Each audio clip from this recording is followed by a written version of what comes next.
북한에 억류됐던 김동철 목사 등 한국계 미국인 3명이 전격 석방됐습니다.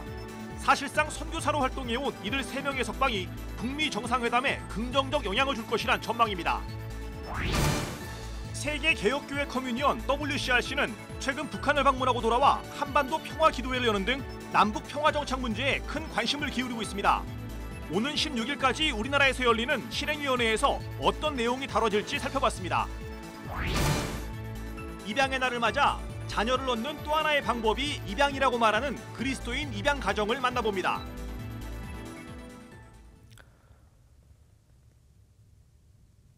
여러분 안녕하십니까? CBS 뉴스입니다. 북한에서 사실상 선교 활동을 해온 김동철 목사 등 한국계 미국인 3명이 어제 저녁 북한에서 전격 석방됐습니다. 북미 정상회담을 앞두고 평양을 방문한 마이크 폼페이오 미국 국무장관이 북한 김정은 국무위원장을 만난 이후 석방돼 함께 귀국길에 올랐습니다. 북미 정상회담에 긍정적인 영향을 줄 전망입니다. 보도에 박성석 기자입니다. 2015년 10월 북한 나선에서 핵 관련 자료가 든 USB를 넘겨받는 과정에서 체포된 김동철 목사를 비롯한 한국계 미국인 3명이 전격 석방됐습니다. 석방된 한국계 미국인 3명은 김동철 목사를 비롯해 연변과기대 김상덕 교수, 평양과기대 김학송 교수입니다. 이들 3명은 간첩, 적대행위, 국가전보근무 등의 죄목으로 노동 교화형을 받고 억류됐습니다. 2년 반 동안 가장 오래 억류된 김동철 목사는 중국 연변의 옌지에서 북한 함경북도 나선시로 오가며 무역업과 호텔업을 하면서 선교 활동을 해온 것으로 알려졌습니다. 연변 과기대 출신인 김상덕 교수는 낮은 선봉 지역에서 보육원 지원 등 대북 인도주의 사업을 해왔으며 김학송 교수는 평양 과기대에서 농업기술을 보급하며 선교 활동을 해온 것으로 알려졌습니다.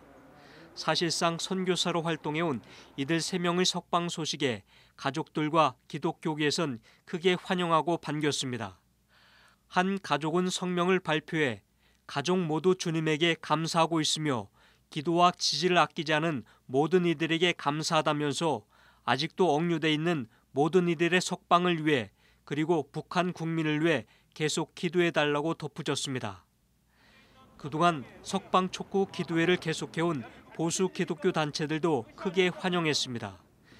그러면서 이들 단체는 아직 억류 중인 김정욱 선교사를 비롯한 6명의 무사 귀환과 김동식 목사의 생사 확인을 촉구했습니다. 이제 다음 차례는 김정욱 선교사를 비롯한 우리 대한민국 국민 6명의 무사 귀환이다. 앞으로 열릴 북미 정상회담이 순풍에 돛을 달고 항의하므로 한국계 미국인 3명의 석방 소식에 이어 아직 억류 중인 김정욱 선교사 등 우리 국민의 석방 소식도 하루속히 이루어지길 기대해봅니다. CBS 뉴스 박성석입니다. 세계개혁교회 커뮤니언 WCRC가 오는 16일까지 한국에서 실행위원회를 개최합니다. WCRC는 이번 실행위 기간 중 평화기도회와 도라산 OP를 방문하는 등 한반도 평화를 위한 세계교회의 역할을 논의할 계획입니다. 이순규 기자의 보도입니다. 세계개혁교회 커뮤니언 WCRC는 전 세계 110개국 225개 교단 약 8천만 명의 회원이 가입해 있는 연합체입니다. 우리나라에서는 대한예수교 장로회 통합총회와 한국기독교 장로회 등이 회원 교단으로 활동하고 있습니다. 전 세계에서 모인 40여 명의 WCRC 실행위원들은 무엇보다 한반도 평화를 위해 세계교회의 역할이 무엇인지를 집중 고민할 것으로 보입니다. 실행위원회 지원 업무를 맡은 대한예수교 장로회 통합총회 기획국 한경균 실장은 남북 정상회담과 북미 정상회담이 열리는 등 급변하는 한반도 정세 속에서 WCRC 실행위원들도 한반도의 평화를 위해 함께 기도하고 고민하는 모습을 보여줄 것이라고 말했습니다. 안건보다 더 중요한 시간들을 할애하고 실행위원 전체가 우리 분단의 현장 도라오피를 방문하고 현장에서 기도하고 협력하는 것은 회의 하나의 안건보다도 훨씬 더 이분들이 중요하게 다루고 있다. WCRC는 사실 지난해 독일 라이프치히에서의 총회가 끝난 뒤 올해 실행위원회를 한국에서 열기로 결정한 바 있습니다. WCRC 사상 처음 있는 일로 남북 관계가 한창 경색되던 시점에 분단의 현장을 찾아 평화를 위해 기도하고 세계교회의 역할을 고민해보기 위해서였습니다. WCRC는 독일 라이프치히 총회에서 남북한 교회 대표들을 초청해 한반도 평화를 염원하는 예배를 드리는 등 한반도 문제에 꾸준한 관심을 보여왔습니다. 특히 이번 실행위원회가 열리기 전에는 WCRC 크리스토퍼 퍼거슨 총무와 WCC 울라프 트베이트 총무 등이 북한을 방문해 김영남 최고인민회의 상임위원장과 면담을 하기도 했습니다. 양측은 이 자리에서 남과 북의 판문점 선언을 세계교회 차원에서 도울 수 있는 방안 등을 논의했습니다. 또 오는 12일에는 도라산 OP를 방문하는 등 분단의 현장도 직접 찾아갈 계획입니다. 이번 실행위원회를 한반도 평화를 위한 세계교회 기도회로 시작했다는 점도 의미가 있습니다. 한반도 평화를 위한 기도회에서 설교를 맡은 나질라 카삽 WCRC 의장은 평화의 길을 가다 보면 때로는 어두컴컴한 길을 만날 수 있지만 하나님과 함께한다면 평화를 이룰 수 있을 것이라고 말했습니다. CBS 뉴스 이승규입니다.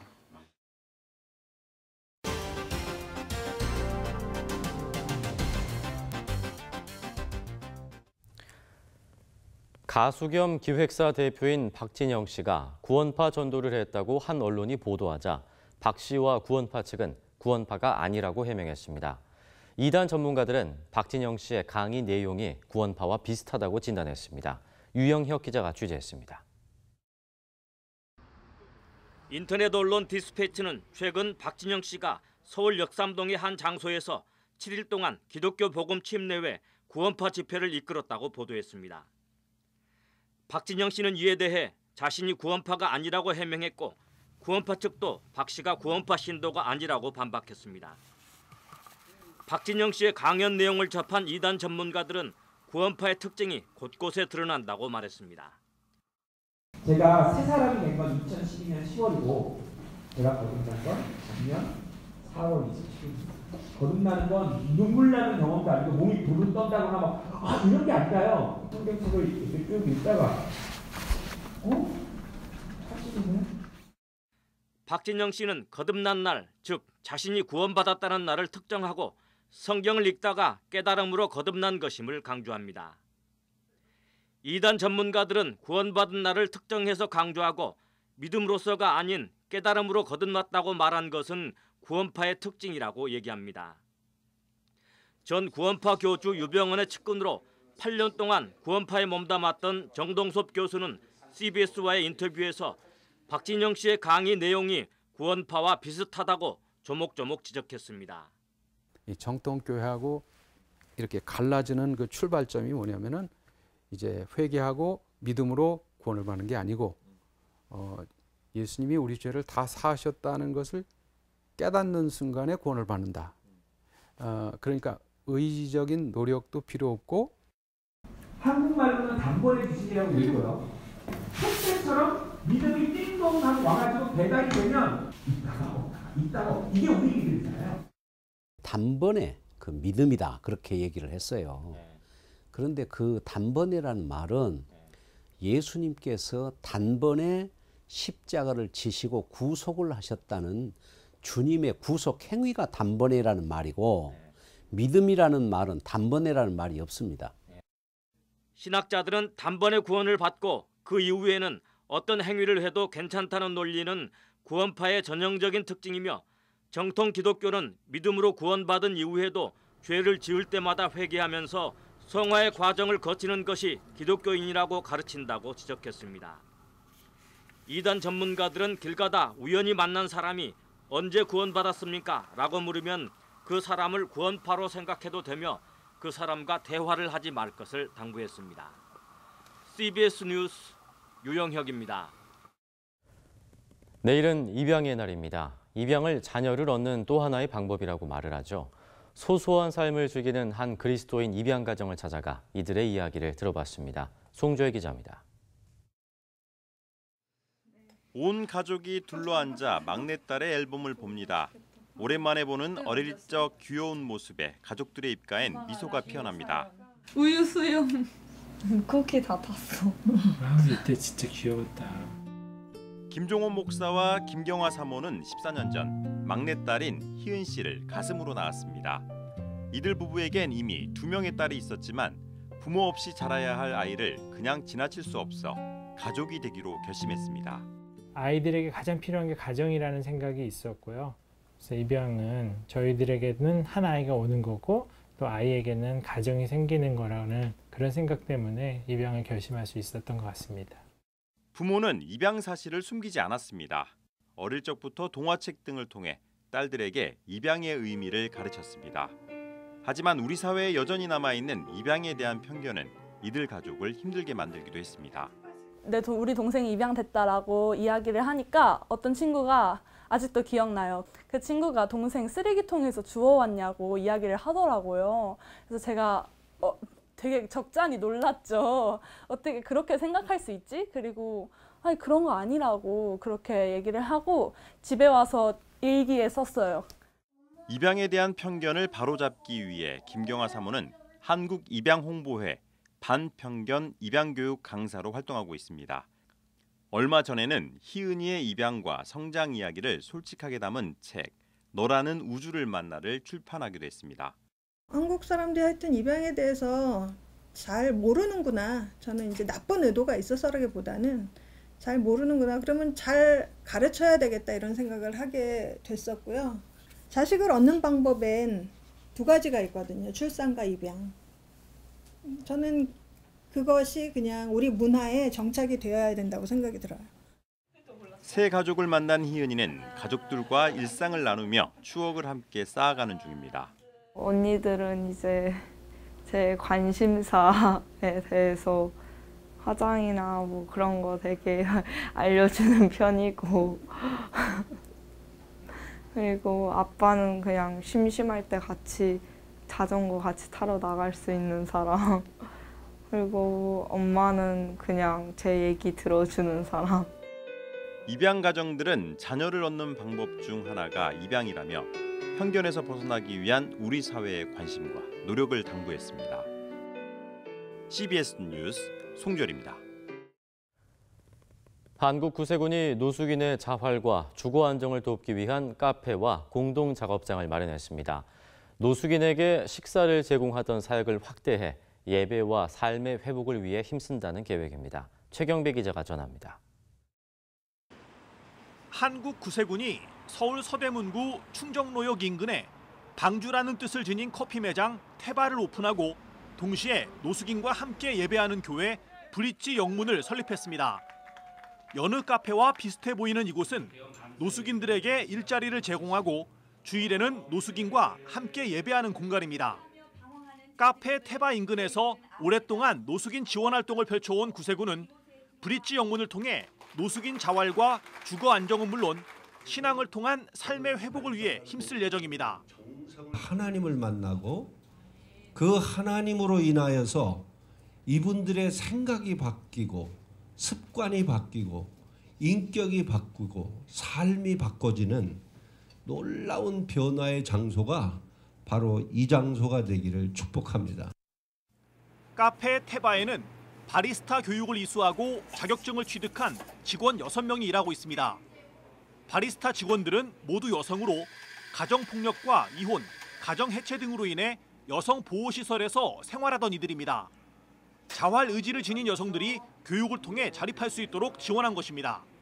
그전에는 이제 제가 일자리가 없어서 막막했는데 이쪽에서 교육도 시켜주고 자격증도 따게 됐고 바로 취업으로 연결이 돼서 브릿지 지원센터에서 매입 임대를 제공해주고 있어서 저도 아이들하고 거기서 생활하고 있습니다. 노숙인을 위한 공동 작업장과 숙소도 마련했습니다. 일을 하고 싶어도 긴 시간 동안 집중하기 어려운 노숙인들에게 커피 포장 등 단순한 일거리를 제공해 근로 능력을 키우도록 돕기 위해서입니다. 이곳에서 저희가 임시적으로 최대한 6개월까지 임시 주거 지원을 해드립니다. 그 이후에는 저축액이 쌓이고 또 이분들의 자활 근로 의지가 더욱더 해서 정규적인 취업을 하게 된다면 매입 임대주택이나 또 지원주택에 들어가서 살 수가 있게 되는 것이죠. 노숙인 자활을 위한 일터이자 신앙 공동체로 문을 연 브릿지 영문이 저마다 아픈 사정으로 경제활동을 중단했던 이들에게 새로운 희망을 전하고 있습니다. CBS 뉴스 최경배입니다. 여의도 순복음교회가 창립 60주년을 맞아 오늘 16일 60주년 기념 감사 예배를 시작으로 31일까지 기념 행사를 개최합니다. 여의도 순복음교회는 오늘 서울 여의도에 있는 CCMM 빌딩에서 기자회견을 열고 고난과 영광의 60년을 주제로 컨퍼런스와 대형 기도회 등을 개최할 예정이라고 말했습니다. 특히 오는 18일 상암 월드컵 경기장에서 7만여 명이 참석하는 한반도 평화와 희망 나눔을 위한 기도 대성회를 열어 우리 사회에 희망의 메시지를 전하겠다고 덧붙였습니다.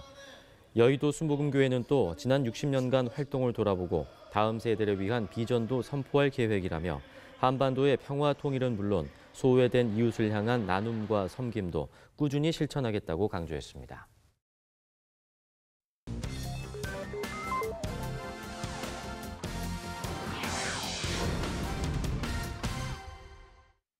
이어서 간추린 지역 소식입니다.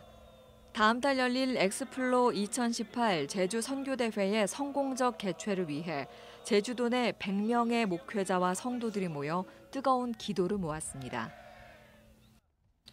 YWAM 코나 열방대학교가 부산 지역 목회자 부부 100명을 대상으로 월드 바이 하트 세미나를 개최했습니다. 이 월드 바이 하트는 말씀을 마음으로 받아서 이 마음을 전달하는 겁니다. 이 말씀은 살아있는 예수님을 증거하는 것에 우리가 중점을 두고 있습니다. 군산대하교회가 어버이날을 맞아 600여 명의 지역 어르신을 초청해 위로잔치를 열었습니다. 올해로 6회째를 맞는 이번 행사는 탤런트 겸 가수인 김성환 씨를 비롯해 대하 어린이집 어린이들의 재롱잔치 등이 펼쳐져 지역 어르신들에게 큰 호응을 얻었습니다.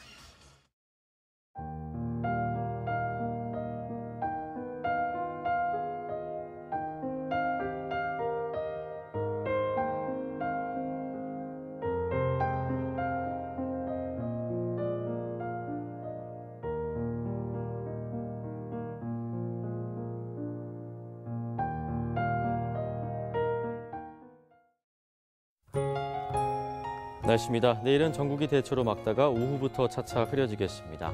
아침 최저 기온은 7도에서 16도, 낮 최고 기온은 17도에서 27도가 예상됩니다. 뉴스를 마칩니다. 고맙습니다.